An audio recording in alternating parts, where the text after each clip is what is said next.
بسم الله الرحمن الرحيم الحمد لله رب العالمين نحمده ونصلي ونسلم على محمد وعلى آل محمد أما بعد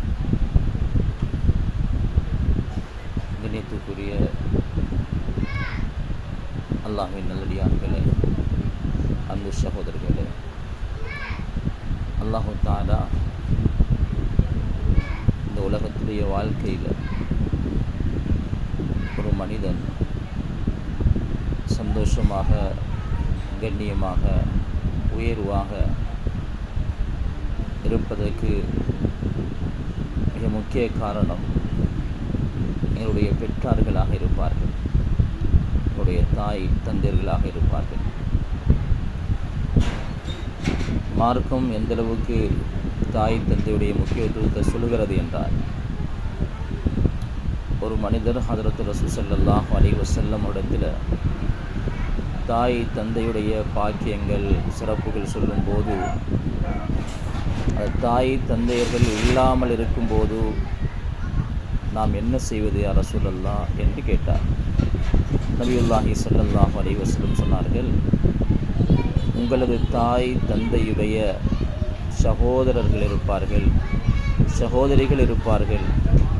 அவர்களுக்கு நீங்கள் உபகாரம் செய்வதன் மூலமாக உங்களது பெற்றோர்களுக்கு நீங்கள் அந்த உபகாரம் செய்த கூலியை பெற்றுக்கொள்வீர்கள் என்ற சிறப்பை ஹதரத் ரசூல் ஸல்லல்லாஹு அலைஹி வஸல்லம் அவர்கள் சொல்லியிருக்கிறார். அப்துல்லாஹ் இப்னு அம்ர் ரலியல்லாஹு அன்ஹு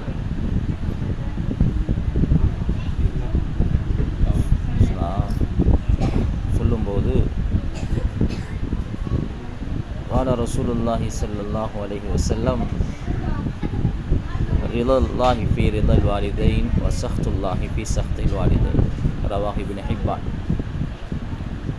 நபி ஸல்லல்லாஹு அலைஹி வஸல்லம் அவர்கள் கூறியதாக அப்துல்லாஹ் இப்னு அம்ர் ரலியல்லாஹு அன்ஹு அவர்கள் அறிவிக்கிறார்கள், அல்லாஹுடைய அன்பு, அல்லாஹுடைய பொருத்தம், அல்லாஹுடைய நெருக்கம் ஒரு தாய் தந்தையுடைய அன்புல, தாய் தந்தையர்களுக்கு காட்டக்கூடிய இரக்கம், உபகாரம்,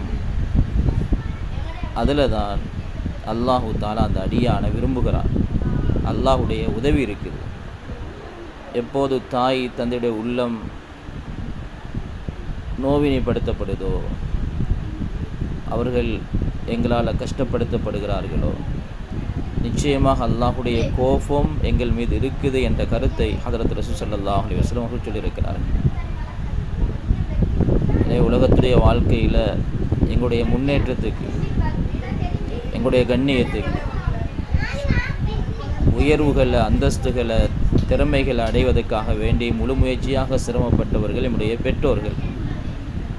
அதனால் நம்முடைய பெற்றோர்களுக்கு முடியுமான அளவு உபகாரம் செய்து இந்த உலகத்துடைய வாழ்க்கையில் அவருடைய துஆக்களை பெற்று அல்லாஹுடைய பொருத்தத்தை அடைந்து விதமான ஜன்னத்துல் ஃபிர்தௌஸை அடையும் பாக்கியத்தை